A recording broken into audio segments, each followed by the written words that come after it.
you think I'm going to Delhi with you or anywhere else after all the trouble you've gotten me into, think again, Buster. I'm going home to Missouri where they never feed you snakes before ripping your heart out and lowering you into hot pits.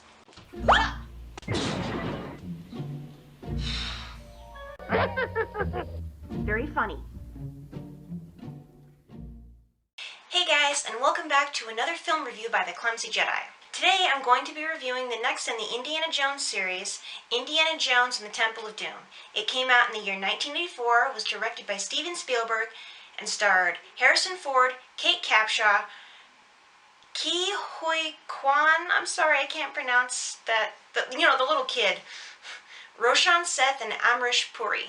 Indiana Jones is back in this one with a new girl, and he travels to India to discover the secret behind the mystical Sankara stones, who this evil cult leader is trying to dig up, and he's upset an entire village because of it. This one is the darkest of the Indiana Jones movies and my least favorite, not only because it's so dark and gory, but because, I don't know, half the time it comes off as funny, half the time it comes off as so deadly serious that it makes me go, ooh, covering your eyes gory.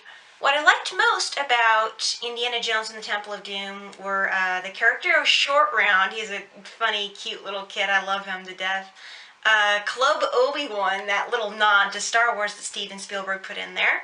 And of course the cinematography. The cinematography in all the Indiana Jones movies is excellent, and this one is no exception. What I disliked most about Indiana Jones and the Temple of Doom were the inordinate amount of gore. It was just, it was disgusting. The very, very strong innuendo in there between Indy and the lead female, it just did not like that. Just left a bad taste in my mouth, kind of make me squirm. And of course the dark elements, the black magic kind of stuff in there. I don't like that at all. It makes the hair on the back of my neck stand on end. The only reason I have it is because of the ending where all the kids come back. As for the scoring of the Temple of Doom, the story, it's about average, not up to the other Indy movies, so it gets a 7 out of 10. The acting, again, not quite up to the other Indy movies. That also gets a 7 out of 10. The script was the weakest point of the film. I did not really like it. Some of the lines really came off as stilted and forced, and it just didn't work very well, so that one gets a 6 out of 10. The humor, in parts, it was fairly funny, but not hysterical, not quite as funny as the other Indy movies, so that gets another 7 out of 10. The music, done by John Williams, of course, he can't go wrong with John Williams, especially in the 80s and 90s. His scores are just the pinnacle of excellence, so it gets a 10 out of 10. The cinematography, again, is absolutely beautiful. The harsh lighting inside the chamber with all that lava and the statues and those cult worshippers in there, that was perfect. So it gets another 10 out of 10.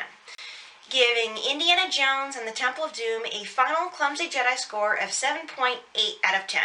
Now to clarify, that's just from a filmmaking standpoint. As to personal taste, I don't like it. I hardly ever watch it. The only reason I watch it at all is, again, because of the ending. I'm a sap for happy endings where all the kids come back to their parents in that village in India.